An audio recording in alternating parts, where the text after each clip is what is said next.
cultivate that sense of wealth, that sense of abundance in you, the more you can feel that sense of joy, the more easy it's going to be for you to do financially. Because you're not going to be in this scarce, fearful mode.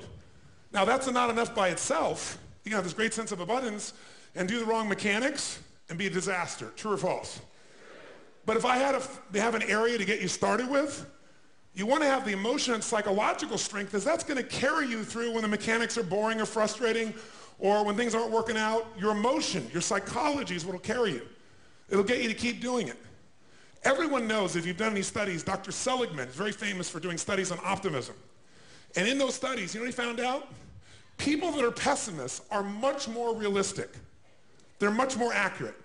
If you give them a test and you ask them to look at something and give you a size measurement of it, or to evaluate their own success or failure at a task, and every study Seligman's done, he did it in the University, I think Pennsylvania if I remember correctly originally, what he found was that optimists always see themselves as doing better than they really did. They basically BS themselves. What happens to pessimists, they're 10 times more accurate. But here's what he found out. What he found out is because the people who are accurate never push themselves because they know it's never going to work anyway. Whereas the optimist sees it better than it is, so they keep doing it. Because they have the illusion they did well, I'll do even better next time.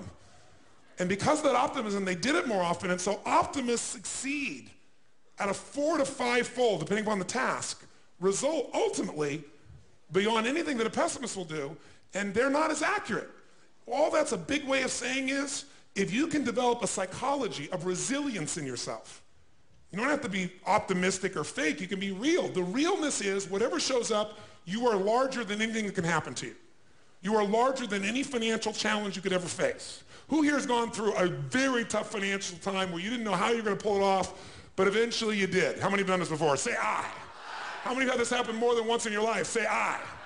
Then the true history could guide you to know you can get through this and not let you be overwhelmed by the moment. But also the gratitude can put you in that sense of wealth. Fijians are wealthy.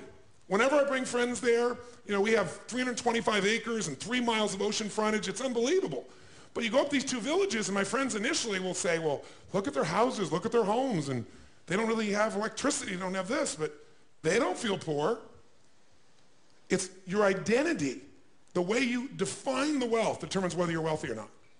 So are there enough things for you, knowing that 2/3 of the planet lives on $2 a day, that you could get yourself to really feel grateful, yes or no? Yes.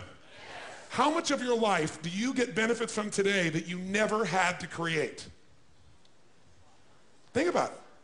Like I said, the roads you ride on, the library, the books you didn't have to write, right? The internet that you can access in seconds and get answers to just about anything.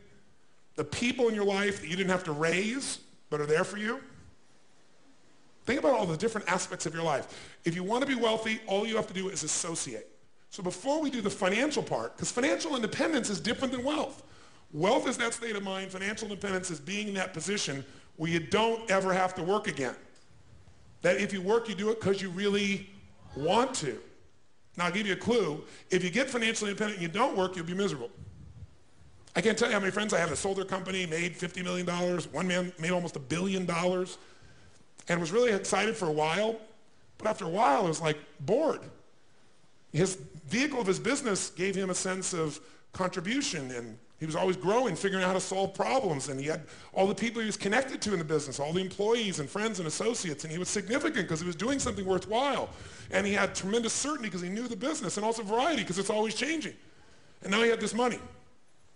So the real secret is to be financially free, to be financially independent. You want to get where you never have to work again, but you do. Because you want to. That's when life gets very cool. When you don't have to work, but you want to, you often work harder.